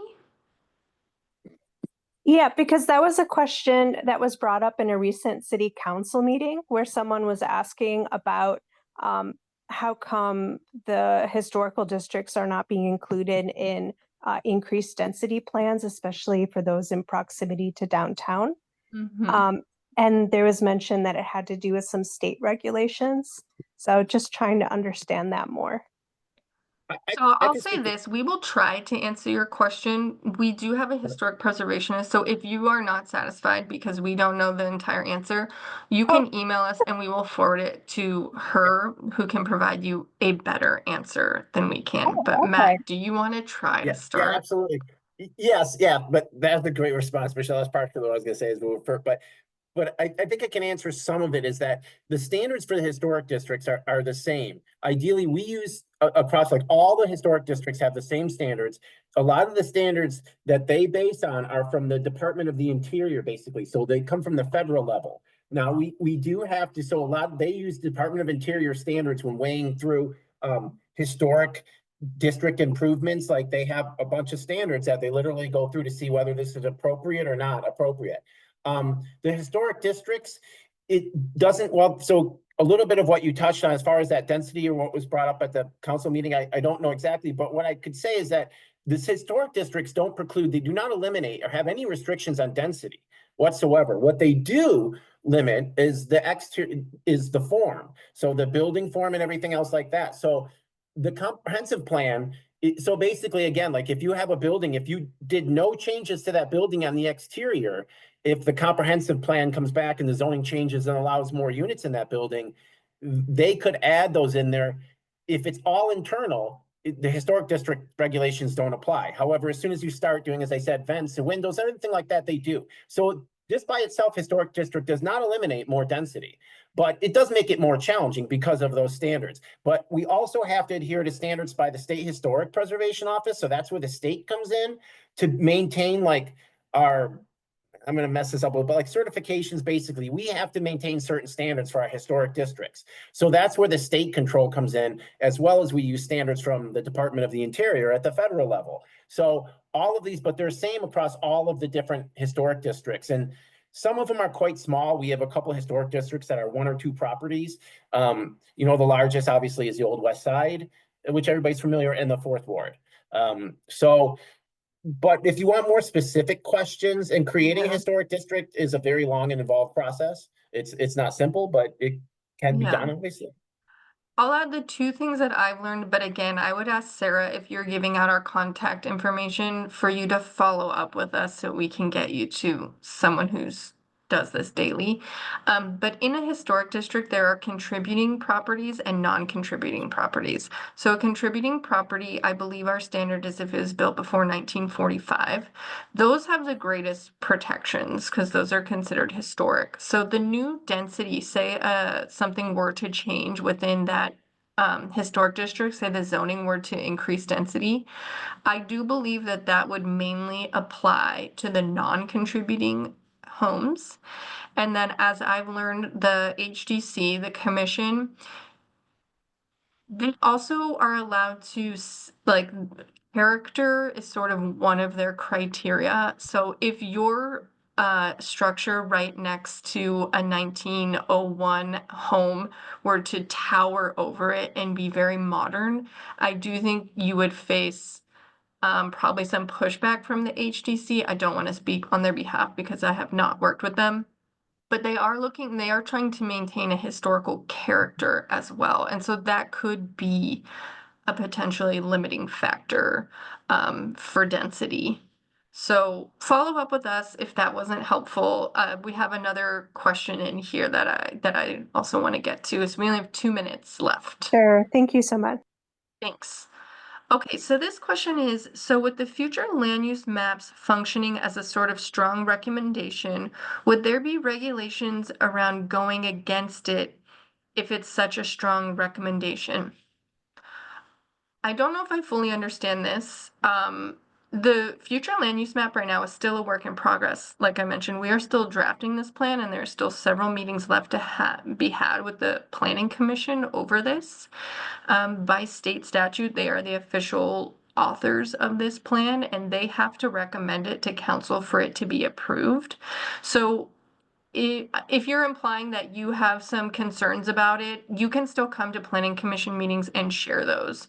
Once the plan is adopted, though, officially adopted by council, then that is going to be like kind of the reigning, framework that we're going to follow, if that makes sense.